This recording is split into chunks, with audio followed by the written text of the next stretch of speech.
Okay, तो start करते हैं हमारा क्वेश्चन नंबर 1। वीडियो को पॉज करके पढ़ लो क्वेश्चन। देखो, ये बहुत ही सिंपल सा क्वेश्चन है। इसने क्या बोला है, let F be a function such that ये कंडीशन दे दी इसने हमने। ठीक है, तो जब भी हमारे पास ऐसी कंडीशन आएगी, means F X plus Y is equal to F X into F Y, हमें ज़्यादा अपना टाइम वेस्ट नहीं करना है। हमें ये पहले से ही पता होना चाहिए एग्जाम में जाने से पहले कि एफ एक्स हमारा क्या होगा, ए रेज़ टू पावर एक्स। ठीक है, हमारा एफ एक्स क्या हो जाएगा, a raise to power x. अब एफ एक्स हमारा ए रेज़ टू पावर एक्स हो गया है, ये तो हो गई फर्स्ट थिंग। फिर उसने जो भी और कंडीशन गिवन है तुम्हें, उसके अकॉर्डिंग हम इसे फर्दर सॉल्व करेंगे। तो फर्स्ट कंडीशन उसने क्या बोल दी, एफ वन हमारा 3 के इक्वल बोल दिया। तो बहुत सिंपल सी चीज़ है, एफ वन अगर हमारा 3 है तो एक्स को 1 रख देंगे, मीन्स ए पावर 1 हो जाएगा। और ये किसके इक्वल है, 3 के इक्वल। तो इसका मतलब क्या हुआ, ए हमारा किसके इक्वल हो चुका है, 3 के इक्वल। क्योंकि ए हमारा 3 के इक्वल है, क्लियरली क्लियरली एफ एक्स मेरा क्या हो जाएगा, 3 रेज़ टू पावर एक्स। ठीक है ना, इसको उठा के यहाँ रख दिया। बस अब तो कुछ बचा ही नहीं इस क्वेश्चन में। अब उसने जो बोला है वो कर दे। क्या बोला है उसने, अगर इस समेशन को हम देखें, इसने क्या बोला है, के कहाँ से कहाँ तक चल रहा है, 1 से लेकर के एन तक। तो के पहले 1 होगा, 2 होगा, ऐसे करके एन तक जाएगा। तो क्या होगा, F1 plus F2 and so on, कहाँ तक जाएगा, Fn तक। कहाँ तक जाएगा, Fn तक। अभी राइट हैंड साइड में नहीं लिख रहा हूँ, अभी आगे लिख लेंगे। ठीक है, राइट हैंड साइड में ये हो जाएगा। अब F1 मेरा क्या हो जाएगा, 3। एक्स को 1 रख देंगे ना इधर, तो 3 मिल गया। फिर क्या हो जाएगा, T square and so on, ऐसे करते करते कहाँ तक जाएगा, 3 रेज़ टू पावर n। ठीक है, ये हमारी क्या हो गई, लेफ्ट हैंड साइड। ये हमारी क्या हो गई, लेफ्ट हैंड साइड। या फिर यहीं पे ऐसे लिख देते हैं, इक्वल टू। समझ में आया। बस अब ये राइट हैंड साइड में क्या लिखा हुआ है, ये एक जीपी है, sum of first n terms of GP. क्या है, सम ऑफ, अब ये मत कहना इसका फॉर्मूला नहीं आता। तो अगर इसका फॉर्मूला नहीं आता तो ये अच्छी बात नहीं है, तुम्हें फॉर्मूला आना चाहिए। क्योंकि फर्स्ट टर्म हमारा क्या हो गया, 3। तो क्या हो जाएगा, 3 raise to power n minus 1 upon 3 minus 1 means 2। ठीक है, बस इसको अब सॉल्व कर लेंगे। 3279। ओके। अब अब इसको सॉल्व करो, एन की वैल्यू कैलकुलेट करो। अब इसके आगे मैं सॉल्व नहीं कर रहा हूँ, बिकॉज इसके आगे बहुत ही सिंपल सी चीज़ है। 2 को क्रॉस मल्टीप्लाई करो, 3 को ऐसे कैंसिल आउट करो, एन की वैल्यू आ जाएगी। और ये रहे तुम्हारे ऑब्जेक्टिव्स। ठीक है, पॉज करके एक बार ट्राई करो, जो आंसर आ गया उसे कमेंट कर देना, सो दैट और लोग भी चेक कर सकते हैं। ओके। और नहीं हो पाएगा, बस मुझे नहीं लगता ऐसा कोई होगा इतनी बेसिक कैलकुलेशन ना कर पाए, और फिर भी तुम तुम पीडीएफ में चेक कर। वंस अगेन हमारा क्वेश्चन नंबर 2 स्टार्ट करते हैं। वीडियो को पॉज करके पढ़ लो क्वेश्चन। अगर तुमने क्वेश्चन नंबर 1 अच्छे से पढ़ा होगा तो ये बहुत सिंपल है। क्यों, क्योंकि ये सेम सेम वही उसी लॉजिक पर बेस्ड है ये, कि जो हमारा एफ एक्स है, क्लियरली क्लियरली वो क्या हो जाएगा, a raise to power x. ये मैंने लास्ट क्वेश्चन में बताया था। ओके, लास्ट क्वेश्चन में मैंने तुम्हें बताया था, ए रेज़ टू पावर एक्स हो गया। अब इसके बाद तो कुछ बचा ही नहीं इस क्वेश्चन में। और इसने कंडीशन गिवन है हमें, ये कंडीशन गिवन है। इसको सॉल्व कर लेते हैं। अब इसका क्या मीनिंग हुआ, इसका मीनिंग ये हुआ कि पहले ऐसे होगा F1, फिर क्या हो जाएगा F2 and so on up to infinity तक ये चलता रहेगा। ये तो बोला ना, x1 से लेकर कहाँ तक जाएगा, इन्फिनिटी तक। तो F1 मेरा क्या हो जाएगा, क्लियरली लेफ्ट हैंड साइड तो 2 हो गई। F1 मेरा क्या हो गया, a। फिर क्या हो गया, a square and so on up to infinity. Clearly ये क्या हो गया, sum of infinite terms of GP. तो सम अप टू इन्फिनिटी क्या होता है, a upon 1 minus r. R क्या है यहाँ पे, कॉमन रेशियो। बहुत ही सिंपल वे में ए दिख रहा है। अब देखो, इतनी बेसिक सी चीज़ अगर तुम नहीं कर पा रहे हो, ठीक है, तो ये अच्छी बात नहीं है। देखो, तुम्हें इतना बेसिक कैलकुलेशन तो आनी चाहिए। ओके, क्रॉस मल्टीप्लाई करेंगे, 2 उधर चला जाएगा, तो ए हमारा क्या हो जाएगा, 2/3। ए हमारा क्या हो जाएगा, 2/3। ए 2/3 हो गया, बस अब तो कुछ बचा ही नहीं इस क्वेश्चन में। ये वैल्यू कैसे आएगी, क्योंकि जैसे ही मेरा ए 2/3 हुआ, तो जो मेरा एफ एक्स है वो क्या हो चुका है, 2/3 होल पावर एक्स। क्या हो चुका है, 2/3 होल पावर एक्स। ठीक है, 2/3 होल पावर एक्स। F4 और F2 भी आ जाएगा। F4 कैसे आएगा, बहुत सिंपल है। F4 करेंगे तो क्या हो जाएगा, 2/3 होल पावर 4। और F2 क्या हो जाएगा, 3। अब डिनोमिनेटर में है तो ये ऐसे हो जाएगा, 3/2 होल पावर। ठीक है, अब इसे सॉल्व कर लेंगे। तो बहुत सिंपल है, 2/2 तो कैंसिल हो गया, तो न्यूमरेटर में क्या आ गया, 4। और डिनोमिनेटर में क्या आ गया, 9। तो इसलिए हमारा आंसर क्या हो जाएगा, 4/9। अब देखो, ये बिल्कुल ही बेसिक कैलकुलेशन है। ये तुम जब तक खुद पेन पेपर लेके बैठ के नहीं करोगे तब तक समझ में नहीं आएगी। और अगर ये कन्फ्यूजन लगा है तो ऑब्वियसली रिपीट करके एक दो बार सुन लो, क्योंकि ये बहुत सिंपल सा कॉन्सेप्ट है, इसमें यूज होने वाले। ठीक है। Once again question number 3 start करते हैं। सेम उसी लॉजिक पर बेस्ड क्वेश्चन है जो लास्ट 2 क्वेश्चन हमने किए हैं। कैसे? देखो, सिंपल वे में यहाँ से क्लियरली क्लियरली हमारा एफ क्या हो जाएगा, a raise to the power x. ठीक है, ये फॉर्मूला हम पहले 2 क्वेश्चंस में मैं तुम्हें अच्छे से बता चुका हूँ। ये डायरेक्ट फॉर्मूला होता है, इसको देखते ही हमें लिखना आना चाहिए। फिर उसने क्या बोला है, F1 हमारा 3 है। अगर मेरा F1 3 है, x को मैं जब 1 रखूंगा, x को 1 रखूंगा, आंसर क्या आना चाहिए, 3। क्लियरली a हमारा क्या हो गया, 3। अगर a हमारा 3 है तो fx हमारा क्या हो जाएगा, a3 हो गया, 3 पावर x। बस अब तो इस क्वेश्चन में कुछ बचा ही नहीं है, ये क्वेश्चन नंबर 1 जैसा ही क्वेश्चन बन चुका है। ठीक है, ये क्वेश्चन नंबर 1 जैसे ही क्वेश्चन बन चुका है। अगर मैं इसको देखूं तो ये क्या लिखा हुआ है, F1 plus F2, up to कहाँ तक दिख रहा है, n। ये कहाँ तक दिख रहा है, Fn।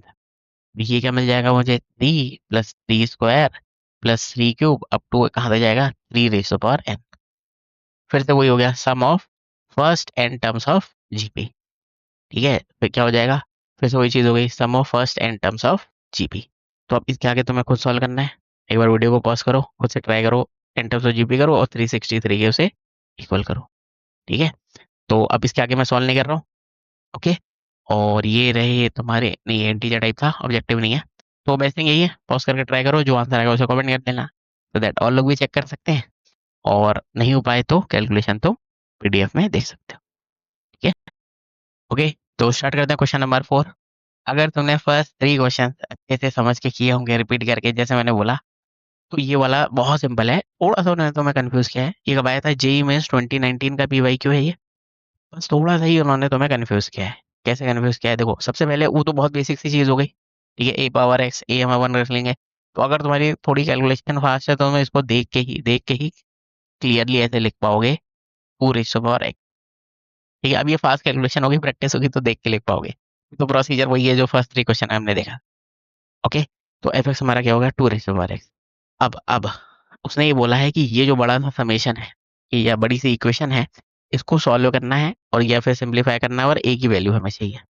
ठीक है, अब वो कैसे आएगी, अब देखो, मुझे खुद ये बताओ कि अगर मैं सिर्फ लेफ्ट हैंड साइड की बात करूं, क्या करूं, मैं सिर्फ लेफ्ट हैंड साइड की बात कर रहा हूं इधर इस इक्वेशन में। ठीक है, इस इक्वेशन में सिर्फ और सिर्फ लेफ्ट हैंड साइड की बात करूं अगर मैं, तो क्लियरली क्लियरली ये कुछ ऐसे लिखा हुआ है, k इज इक्वल टू 1 से लेकर के 10 तक।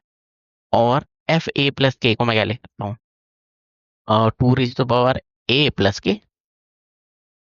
ये तो लिख सकते हैं, एफ ऑफ ए प्लस के का मतलब क्या हुआ, ये जितने भी एक्स है वहां पे क्या लिख देंगे, ए प्लस के। ये बन जाएगा 2 raise to power A plus K. और ये भी बहुत सिंपल सी चीज है, बेसे सेम होती है तो पावर ऐड हो जाती है, ऐसे भी तो लिख सकते हैं ऐसे। बिल्कुल बिल्कुल, 7th क्लास की चीज है ये, कि बेसे सेम है पावर ऐड हो जाएगी। ओके, तो ये हो गया।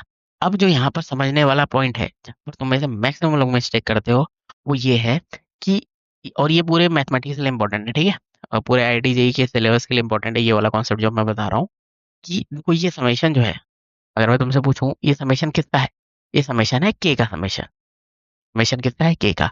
तो उसके बाद जितने भी टर्म्स हैं, उसके बाद जितने भी टर्म्स बचे हुए हैं, वो एज अ कांस्टेंट ट्रीट होंगे। कहने का मतलब ये हुआ कि ये जो 2 रेज़ टू पावर ए है, इसको हम क्या करेंगे, एज अ कांस्टेंट ट्रीट करेंगे। कहने का मतलब ये हुआ कि ये ऐसे कॉमन आ जाएगा बाहर। ओके, ये बिल्कुल ही बेसिक समेशन का फंडामेंटल है। अगर तुम्हें नहीं पता था तो ये अच्छी बात नहीं है, तुम्हें आना चाहिए। ओके, तो ये, इसको देख के ना इतनी कैलकुलेशन तुम्हें बहुत जल्दी से करनी आनी चाहिए। अगर ये तुम नहीं कर पा रहे हो तो क्वेश्चन मतलब टाइम स्टैम्प बने हुए हैं, स्टार्टिंग में जाओ क्वेश्चन नंबर 4 की और फिर से देखो, रिपीट करके देखो, क्योंकि ये बिल्कुल ही मतलब बहुत ही बेसिक सी चीज़ है, ये तो पहले से ही आनी चाहिए। ठीक है, तो ये हो गया। अब इसके बाद वंस अगेन बहुत ही सिंपल हो चुका है क्वेश्चन, पूरे रेशो बार ए तो कांस्टेंट हो गया हमारा, और क्या बच गया, 2 power 1 plus 2 power 2 up to कहाँ तक, 2 पावर 10 तक। कहाँ तक बच गया, 2 पावर 10 तक। ओके, अब अगर ये 2 पावर 10 तक हमारे पास हो चुका है, ये कुछ ऐसे हो चुका है, दिख रहा है ना। चलो इसको नेक्स्ट पेज में लेके चलते हैं, तो लेके चलते हैं नेक्स्ट पेज में, तो लेके चलते हैं नेक्स्ट पेज में और इधर सॉल्व करते हैं। ठीक है, अब ये कुछ ऐसा बन चुका है हमारा, ये कुछ ऐसा बन चुका है जो लेफ्ट हैंड साइड है। अब बिल्कुल ही सिंपल सी चीज़ है, ये ब्रैकेट क्या है, sum of 10 terms of GP. GP में आ रहे हैं ना, तो क्या होगा, ए आर क्या हो गया हमारा, 2 पावर एन माइनस 1। ठीक है, एक 2 तो पहले से था, ये वाला 2 तो, एक मिनट, 2 पावर ए पहले से था, सॉरी। टू पावर ए तो पहले से था, ठीक है, टू पावर ए। चलो मैं इसको ना एक ब्रैकेट में कर देता हूँ तो दैट तुम लोग कंफ्यूज ना हो, ठीक है, यही था। और फिर ये किसके इक्वल हो जाएगा, फिर ये किसके इक्वल हो जाएगा, A R power N, number of terms N हो गए, और R minus one means two minus one. Ultimately ultimately हमें क्या मिल चुका है, अल्टीमेटली हमें क्या मिल चुका है, टू पावर क्या हो चुकी है ए प्लस वन, और क्या मिला हुआ है two power ten minus one. ये हो गई हमारी लेफ्ट हैंड साइड, ये हमारी क्या हो चुकी है, लेफ्ट हैंड साइड। और अगर मैं क्वेश्चन में वापस जाऊं तो राइट हैंड साइड क्या है, 16 times two power ten minus one, तो इसको भी लिख देते हैं, ठीक है, 16 times two power ten minus one. अब देखो ये क्वेश्चन बिल्कुल ही सिंपल हो चुका है, ठीक है। एलएचएस है आरएचएस है, ये दोनों वैल्यू कैंसिल आउट हो जाएंगी, ठीक है, ये दोनों वैल्यू कैंसिल आउट हो जाएंगी। तो हमें क्या मिल गया, two power A plus one 16, और 16 को टू पावर फोर भी तो लिख सकते हैं। क्लियरली ए की वैल्यू क्या आ चुकी है, ठीक है, क्लियरली ए की वैल्यू क्या आ चुकी है, 3 के इक्वल। वंस अगेन मैं ये कहूंगा, अगर तुम्हें ये कंफ्यूजिंग लगा था तो ट्रस्ट में ये, अगर फर्स्ट टाइम सुन रहे हो इसलिए तुम्हें कंफ्यूजिंग लगा होगा, ये बहुत सिंपल सी चीज़ है। ओके, तो बेसिक यही है, मैं जो हमेशा बोलता हूँ रिपीट करके एक दो बार सुन लो, समझ में आ जाएगा। ओके, और जब समझ में आ जाए तो वंस अगेन खुद पेन पेपर ले गए इसको एक बार कुछ से सॉल्व करो, ठीक है, क्योंकि जेई में 2019 का ये P by Q. Once again question number 5 start करते हैं। सेम उसी लॉजिक पर बेस्ड है जो लास्ट वाला क्वेश्चन, बस यहाँ पर इन्होंने क्या है, थोड़ा सा जो हमारा फंक्शन है, वो हमारा फंक्शन है ना वो चेंज कर दिया है, ठीक है, जो हमारा फंक्शन है वो चेंज कर दिया है। अभी तक क्या होता था, यहाँ पे प्लस नहीं होता था, मल्टीप्लीकेशन होता था, ठीक है। वापस अगर मैं क्वेश्चन में जाऊँ, क्वेश्चन नंबर 4 क्या होता था, इधर मल्टीप्लीकेशन। 1 से लेकर क्वेश्चन नंबर 4 तक हमने क्या देखा था, मल्टीप्लीकेशन हो रहा था। अब ये आ गया है एडिशन आ गया है, तो ये भी कोई बहुत बड़ी चीज़ नहीं है, इसके लिए भी तुम्हें डायरेक्टली ये फॉर्मूला पता होना चाहिए कि किसके इक्वल होगा, के एक्स के इक्वल, ये किसके इक्वल होगा, के एक्स के इक्वल, ठीक है। अब ये के एक्स के इक्वल हो चुका है, तो बस अब तो कुछ बचा ही नहीं इस क्वेश्चन में, क्योंकि इसने एफ वन वन दिया हुआ है, ठीक है, एफ वन उसने खुद बोला है वन, तो एक्स को वन रख देंगे, तो क्या मिल गया हमें, K is equal to one. F one का मीनिंग क्या हुआ, एक्स को जब हम वन रखेंगे तो आंसर क्या आना चाहिए, वन। वन रखा तो आंसर क्या है, वन, तो के की वैल्यू क्या हो गई, वन। तो इसका मतलब क्या हुआ, इसका मतलब ये हुआ कि जो हमारा एफ एक्स है वो किसके इक्वल हो चुका है, एक्स के इक्वल। एफ एक्स हमारा किसके इक्वल हो चुका है, एक्स के इक्वल। बस अब तो अब क्या करना है, वंस अगेन ये वाला समेशन देख, समेशन कैसे देखते हैं, सबसे पहले लेफ्ट हैंड साइड देखेंगे। तो जो हमारी लेफ्ट हैंड साइड है, लेफ्ट हैंड साइड है हमारी, वो क्या है, के गोस टू वन से 2022, यही है हमारी लेफ्ट हैंड साइड, ओके। और अगर मैं तुम्हें पूछूं एफ ऑफ लैम्डा प्लस के क्या होगा, समझ में आ रहा है, लैम्डा प्लस के क्या हो गया, एक्स प्लस लैम्डा, नहीं सॉरी, हाँ, लैम्डा प्लस के क्या हो गया, लैम्डा प्लस के, ये तो है ना, एफ एक्स हमारा एक्स है। यहाँ पर अगर मैंने लैम्डा प्लस के लिख दिया तो इधर भी तो लैम्डा प्लस के आ जाएगा ना। अगर मैं इधर एक्स को एफ टू चाहिए मुझे, तो एक्स को मैं टू रखूंगा तो मुझे इधर भी टू रखना पड़ेगा, समझा क्या, सेम वही उसी लॉजिक से हमने क्या कर दिया उधर, लैम्डा प्लस के रखा तो लैम्डा प्लस के आ गया, ठीक है।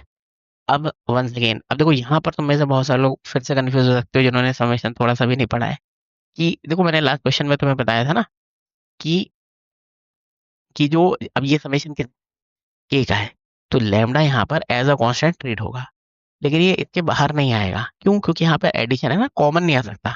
लास्ट वाले में क्या था, मल्टीप्लीकेशन था, इससे वो कॉमन आ गया, इसको एज अ ब्रैकेट तुम ट्रीट करो, तो लैम्डा को एज अ ब्रैकेट से मैं ऐसे कॉमन थोड़े निकाल सकते हैं, ठीक है। तो उसके लिए हम क्या करेंगे, ये जो हमारा समेशन है, ये हमारा समेशन है, तो दो पार्ट्स में ब्रेक करेंगे, ठीक है, ये समेशन जो है हमारा दो पार्ट्स में ब्रेक होगा, ठीक है, ये जो समेशन है हमारा ऐसे दो पार्ट्स में ब्रेक हो जाएगा, क्लियर हो गया, ये जो समेशन है हमारा वो ऐसे दो पार्ट्स में ब्रेक हो जाएगा, हो गया।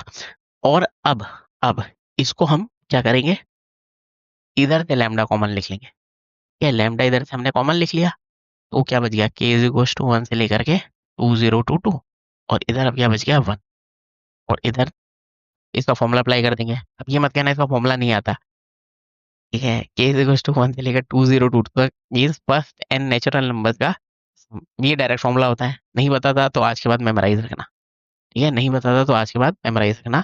ये क्या होता है, हम क्या लिखते हैं, N N plus one by two, कहने का मतलब ये हुआ 1 से लेकर 2022 तक है, तो क्या लिखेंगे?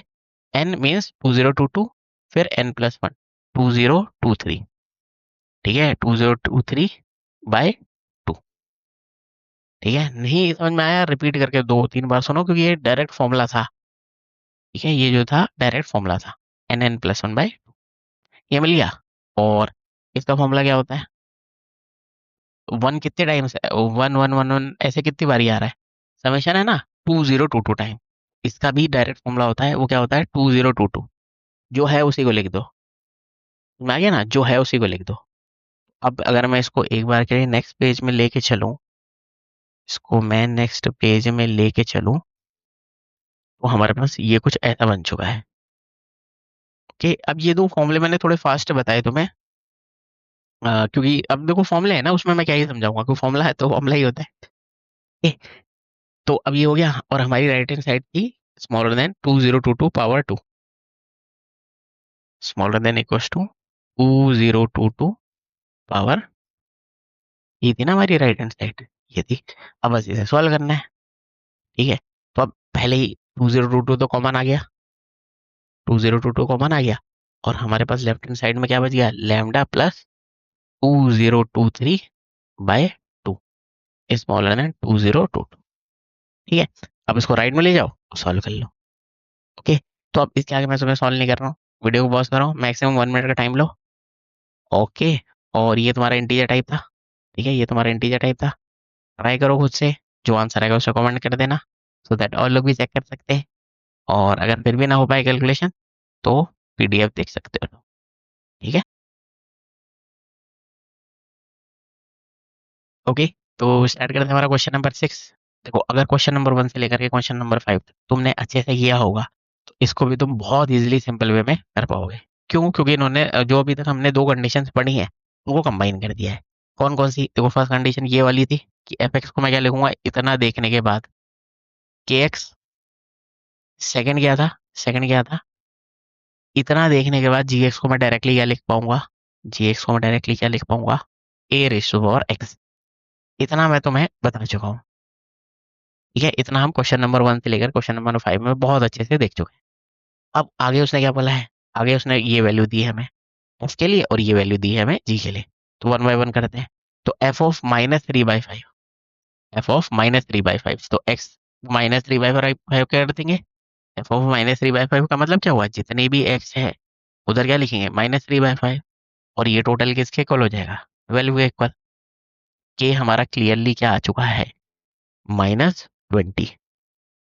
के हमारा क्या आ गया? -20। ठीक है, अगर के हमारा -20 है, तो एफ एक्स हमारा क्या हो चुका है? -20x। क्लियर हो गया? तो अब ये बहुत सिंपल सी चीज थी। सेम ही लॉजिक से हमारा जी एक्स भी आ जाएगा। ठीक है, जी एक्स भी ऐसे ही आ जाएगा ना, कि एक बार ना इसको अगर मैं इरेज कर दूं, इसको इरेज कर दूं, जी ऑफ -1/3 क्या है? 2 के इक्वल। इसकी हेल्प से आ जाएगी एक ही वैल्यू। ठीक है, अब एफ एक्स भी आ गया, जी एक्स भी आ गया, बस F of 1/4 G of -2 G of 0। ये तो कैलकुलेट कर ही लोगे ना, वैल्यू पुट करनी है डायरेक्ट। ठीक है, अब देखो इसके आगे वही लोग कर पाएंगे जो 1 से लेकर 5 तक जिन्होंने अच्छे से किया होगा, रिपीट करके सुना होगा। तो अब इसके आगे कुछ भी नहीं करना। और वैसे भी जेई एडवांस का क्वेश्चन है 2024। तो बेसिक यही है, मैं यही बोलूंगा, यहीं पर वीडियो को पॉज करो, खुद से ट्राई करो, एटलीस्ट 2-3 स्टेप तो कर सकते हो। और नहीं हो पाएगा तो पीडीएफ में सोल्यूशन देख लेना इसका। और जिनका हो जाए वो ऑब्वियसली कमेंट कर देना, सो दैट और लोग भी चेक कर पाए। ओके, लेकिन इसके बाद देखो, तो मैं खुद ही करना चाहिए, थोड़ा सा टाइम इन्वेस्ट करके ना, खुद पेन पेपर लेके 3 to 4 मिनट्स का टाइम लगाओ और इसे खुद से सॉल्व करो। Okay, once again question number 7 start करते हैं। वीडियो को पॉज करके पढ़ लो क्वेश्चन। ये आया था जेई मेंस 2023। अगर क्वेश्चन नंबर 1 से लेकर क्वेश्चन नंबर 6 तक तुमने अच्छे से की है, तो इस क्वेश्चन में कुछ भी नहीं है, बस थोड़ा सा समेशन का कॉन्सेप्ट है, वो भी बहुत सिंपल है। कैसे? अब देखो, ये तो क्लियर हो चुका है, ये तो क्लियर हो चुका है कि इसको देख के एक्स लिख सकते हैं। ठीक है, इसको देख के एक्स लिख सकते हैं, और इसको के एक्स लिखा। F1 हमारा क्या है? 1/5। एक्स को 1 रखेंगे। तो अब देखो, ये वही चीज उन्हीं को समझ में आएगा जो ऑब्वियसली मैंने बोला ना, 1 से लेकर क्वेश्चन 6 तक कर पाएंगे, कर रहा होगा तुमने अगर ढंग से। नहीं किया तो वापस जाओ, रिपीट करो, खुद पेन पेपर लेके सॉल्व करो जैसे मैंने बोला था। ठीक है, तो के की वैल्यू क्या हो गई 1/5। क्लियरली क्लियरली जो मेरा एफ एक्स है, क्लियरली जो मेरा एफ एक्स है वो किसके इक्वल हो चुका है, x/5 के इक्वल, क्योंकि के हमारा क्या हो चुका है 1/5। अगर एफ एक्स हमारा, अब मैं नेसेसरी पार्ट को इरेज कर देता हूँ, एफ एक्स हमारा x/5 है, तो तो अगर इसको समेशन में देखें तो हमें क्या दिख रहा है एफ एन, तो एफ एन क्या हो जाएगा n/5। अब इसमें कोई बहुत बड़ी चीज थोड़ी ना है। अच्छा, एफ एन हमारा क्या हो गया n/5। देखो अब ये जो समेशन है ना, जिन्होंने भी सीक्वेंस से सीरीज अच्छे से पढ़ी होगी ना, अब इस पॉइंट के बाद कुछ भी नहीं है उनके लिए क्वेश्चन। ऐसे देखो, अगर मैं यहाँ पर n/5 रख दूं, क्या रख दूं n/5, तो 5 तो कांस्टेंट है, वो बाहर आ जाएगा, और क्या बच गया हमारे पास n+1 और n+2। ठीक है, n+1 और n+2, ये n और ये n कैंसिल आउट हो गया। ओके, और बस अब इस पॉइंट के बाद ना, अब देखो ये पूरा का पूरा सीक्वेंस एंड सीरीज का कॉन्सेप्ट है, जिन्होंने करी होगी वही इसको अच्छे से समझ पाएंगे, क्योंकि अब मैं क्या करूंगा ना इस पॉइंट के बाद, देखो n और n कैंसिल हो गए, तो अब ये इसका कॉन्सेप्ट है, तो कॉन्सेप्ट क्या है कि न्यूमरेटर में क्या बच गया 1, तो मैं इसको ऐसे भी तो लिख सकता हूँ n+2 माइनस n+1। ठीक है, ठीक है, लिख सकता हूँ, तो मैंने लिख दिया। अब जैसे मैंने ये लिखा, फिर हमने क्या कर दिया एलसीएम ब्रेक। ठीक है, एलसीएम ब्रेक किया, तो हमारे पास क्या बच गया 1/n+1 माइनस 1/n+। ठीक है, और इसकी यहाँ से शॉर्ट ट्रिक होती है। ठीक है, शॉर्ट ट्रिक अप्लाई कर दो, शॉर्ट ट्रिक अप्लाई करोगे तो ये जल्दी हो जाएगा। कैसे, कि इसको इधर रखेंगे, लास्ट वाले को इधर रखेंगे। ठीक है, तो इसको मैं नेक्स्ट पेज में लेके चलता हूँ, नेक्स्ट पेज में लेके चलता हूँ इसको यहाँ पे। ठीक है, हम क्या करेंगे, ये वाली शॉर्ट ट्रिक अप्लाई कर देंगे, इसको इधर रखा, इसको इधर कर देते हैं। ठीक है, तो ये क्या बन गया 1/5 तो वैसे ही रहेगा, n को 1 रखा, क्या बन गया 1/2, और n को m रखा, तो m+2। और क्वेश्चन में उसने खुद ही बोला है कि ये किसके इक्वल है 1/12 के इक्वल। ठीक है, ये किसके इक्वल है 1/12 के इक्वल। बस अब इसको एलसीएम लेके सॉल्व कर लो, एलसीएम लेके सॉल्व कर लो, m की वैल्यू आ जाएगी, ये m की वैल्यू आ जाएगी। अभी ये बहुत बेसिक कैलकुलेशन है, तो मैं खुद करना है, फिर से वही वाली बात हो गई, वीडियो को पॉज करो, खुद से ट्राई करो, जो m की वैल्यू आएगी उसे कमेंट कर देना, ज़्यादा टाइम वेस्ट मत करना, मैक्सिमम 2 मिनट्स। ओके, और फिर भी ना हो पाए तो पीडीएफ में देख लेना कैलकुलेशन। ओके,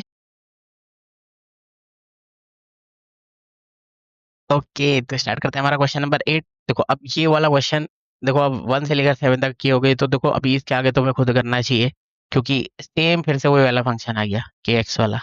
ओके, और अब तक आते आते तो अगर थोड़ा सा अपने माइंड में ये कैलकुलेशन कर लो, तो ये एफ एक्स क्लियरली 2x हो जाएगा। ओके, और बस इस इक्वेशन को सॉल्व करना है। ठीक है, जी एन उसने पहले जी एन 20 दिया हुआ है। ओके, जी एन उसने पहले ही 20 दिया हुआ है, अब ये समेशन क्या हुआ f1 + f2, तो 2 तो कॉमन आ गया, तो बचा 1 + 2 प्लस ऐसे करते करते n-1। Okay, n-1। अब इसके आगे मैं ये बोलूंगा कि तुम्हें खुद सॉल्व करना चाहिए, और वीडियो को पॉज करो, मैक्सिमम मैक्सिमम 3 मिनट्स का टाइम लो, एक बार खुद से ट्राई करो, एन की वैल्यू कैलकुलेट करो, और ये रहे तुम्हारे ऑब्जेक्टिव्स, इनमें से जो आंसर आएगा उसे कमेंट कर देना।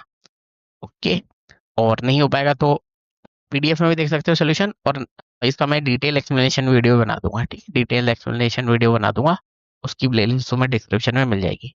लेकिन रिकमेंडेड यही है कि तुम्हें यहीं पर पॉज करके मैक्सिमम 3 मिनट्स इसमें कुछ ट्राई करना चाहिए, क्योंकि अभी तक बहुत सारी चीज़ें जो अप्लाई हो रही है, मतलब इसी क्वेश्चन को सॉल्व करना है तुम्हें। ठीक है, तो जो चीज़ें अब सॉल्व अप्लाई हो रही है वो मैं तुम्हें बता चुका हूँ पहले, और एटलीस्ट 2-3 स्टेप तो कर सकते हो, इवन दो गलती होगा तुम्हारा, लेकिन एटलीस्ट ट्राई करना चाहिए तुम्हें। Okay, once again question number 9 start करते हैं, वीडियो को पॉज करके एक बार क्वेश्चन पढ़ लो, इवन दो ये बहुत पुराना है, लेकिन प्रैक्टिस के लिए ट्राई कर सकते हो कि 1 से लेकर 8 तक अगर तुमने जैसे मैंने बोला वैसे किया होगा, फिर से डायरेक्टली हमें एफ एक्स क्या दिख चुका है 7x के इक्वल, एफ एक्स हमें 7x दिख गया है, बस हमेशा ना हो रहा है 1 + 2 + 3 अप टू कहाँ तक, एन तक, और 7 हमें कॉमन आता हुआ देखिए। अब ये चीज़ तुम्हें तभी समझ में आई होगी जब तुमने लाइन से अच्छे से क्वेश्चन सॉल्व किए होंगे। तो वंस अगेन यही रिकमेंडेड है, इसको भी पॉज़ करो, मैक्सिमम 3 मिनट्स का टाइम लो, एटलीस्ट 2-3 स्टेप तो कर सकते हो। अभी तक इतनी देर में कुछ तो पढ़ा होगा तुमने, ठीक है? और बाकी तुम्हें पता ही है पीडीएफ इधर मिल जाएगी, और इसका मैं एक्सप्लेनेशन वीडियो नहीं बनाऊँगा, देखो ये तो करना ही चाहिए तुम्हें खुद से। ओके, और ये रहे तुम्हारे ऑब्जेक्टिव, जो आंसर आएगा उसे कमेंट कर देना, सो दैट ऑल लोग भी चेक कर सकें। वंस अगेन क्वेश्चन नंबर 10, ये भी बहुत ही सिंपल सा क्वेश्चन है, मैं बहुत बार तुम्हें बता चुका हूँ, सेम वही लॉजिक पर बेस्ड। ये भी तुम्हें as a practice question try करना चाहिए, ठीक है? प्रैक्टिस क्वेश्चन ट्राई करो, इसका डिटेल एक्सप्लेनेशन तुम्हें मिल जाएगा डिस्क्रिप्शन में, इसको मैं एक्सप्लेनेशन वीडियो बना दूंगा, ठीक है? उसकी प्लेलिस्ट तुम्हें डिस्क्रिप्शन में मिल जाएगी, तो उधर से भी देख सकते हो। बाकी तुम्हें ट्राई करना चाहिए, और जो आंसर आएगा उसे वंस अगेन वही पुराना अपना कमेंट कर देना इनमें से, ठीक है? और बाकी पीडीएफ में भी चेक आउट कर सकते हो। वंस अगेन क्वेश्चन नंबर 11, देखो अब ये वाला बहुत ही कंफ्यूजिंग सा क्वेश्चन है, ओके? तो इसलिए मैं तुम्हें यही बोलूंगा कि डिटेल एक्सप्लेनेशन ही देख लो, नहीं तो पॉज करके ट्राई कर सकते हो, 1-2 स्टेप तो ट्राई कर लो। बेस्ट थिंग वही रहेगी, एक्सप्लेनेशन वीडियो देख लो इसका। और उससे भी ज़्यादा मैं तुम्हें यही रेकमेंड करूंगा कि स्किप भी कर सकते हो, क्योंकि बहुत ही कंफ्यूजिंग था क्वेश्चन। बट एनीवेज जैसा तुम्हें सही लगे, तो नहीं तो एक्सप्लेनेशन देख लेना, नहीं तो बेस्ट थिंग यही रहेगी स्किप कर देना, क्योंकि इसको एग्जाम में जाके कर पाना थोड़ा सा मुश्किल है। वही मैक्सिमम एग्जाम में, क्योंकि हमें 3 to 4 मिनट्स ही मिलते हैं ना किसी क्वेश्चन को सॉल्व करने के लिए। अगर तुम 10 मिनट्स लगा रहे हो, तो ये तो उसमें टाइम ही वेस्ट कर रहे हो, ठीक है? तो एनीवेज जैसा तुम्हें सही लगे वैसे कर लेना। ओके, तो क्वेश्चन नंबर 12 देखो। अब मैं ये बोलूंगा, देखो जो क्वेश्चन नंबर 12 है, 13 है, और क्वेश्चन नंबर 14 है, ठीक है? ये तीनों क्वेश्चन, इनके लिए मैं तुम्हें ये रिकमेंड करूंगा कि इसका डिटेल एक्सप्लेनेशन ही वीडियो देखो, क्योंकि ऐसे जल्दी से तुम्हें समझ में नहीं आएगा ये वाला, क्योंकि मुझे बहुत सारी चीज़ें इसमें थ्योरी तुम्हें एक्सप्लेन करनी पड़ेगी। बाकी ये आने चाहिए तुम्हें, ठीक है? क्वेश्चन नंबर 12 इंपॉर्टेंट है, 13 भी इंपॉर्टेंट है, और 14 भी इंपॉर्टेंट है, ठीक है? ये एग्जाम में इजिली किए जा सकते हैं, मैक्सिमम 3 to 4 मिनट्स में। तो इसके लिए मैं यही बोलूंगा, क्योंकि मुझे बहुत कुछ समझाना पड़ेगा, तो उसमें टाइम लगेगा मुझे, एटलीस्ट 10 to 15 मिनट्स लग जाएंगे मुझे समझाते समझाते। तो इसलिए तो मैं ये बोलूंगा, उसकी प्लेलिस्ट तुम्हें डिस्क्रिप्शन मिल जाएगी, ठीक है? तो इसको, इसका डिटेल एक्सप्लेनेशन वीडियो ही देख सकते हो, ठीक है?